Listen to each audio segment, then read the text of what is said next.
আসসালামু আলাইকুম, কি অবস্থা? আশা করি সবাই ভালো আছেন। কি খোঁজ খবর সবার? বাংলাদেশের পরিস্থিতি তো ভিতরে ভিতরে না ভয়াবহ চলে। আর দ্বিতীয় কথা হচ্ছে ওয়াইফাই চালু করছে কিন্তু ডাটা চালু করে নাই আজকে। তাও যদি আপনার ওয়াইফাই যদি চালু করে ইমো হোয়াটসঅ্যাপ হাইস চালানো, ফেসবুক চালানো না বাংলাদেশে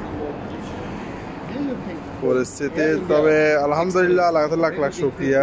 এবার যে এরকম আন্দোলন হয়েছে, এইরকম আন্দোলন আর মানে আমি এই আমলি সরকার 20 বছর আসছে, মানে এর ভিতরে এরকম আন্দোলন দেখুন, ছাত্ররা মানে যেভাবে আন্দোলন করছে, আল্লাহ কাছে লাখ লাখ শুক্রিয়া। এরকম আন্দোলন আর কোনো সময় না। আর যেগুলো বাস ট্রাক পুড়িয়ে এটা ওই চিটাং একটা 4টা বাস পুড়িয়ে ফেলছে, শ্রমিক লীগের নেতা একজনে পুড়িয়ে ফেলছে। তো শ্রমিক লীগের নেতারে অবশ্যই গ্রেপ্তার করছে, গ্রেপ্তার করিয়ে লাভ কী হবো? এটা নাকি বড় নিজেরা কন্দলা ছিল বলে, এই জন্য মানে পুড়িয়ে ফেলছে। তো ইনশাল্লাহ আরও এরকম কত লীগ কত নেতা বাইরেব।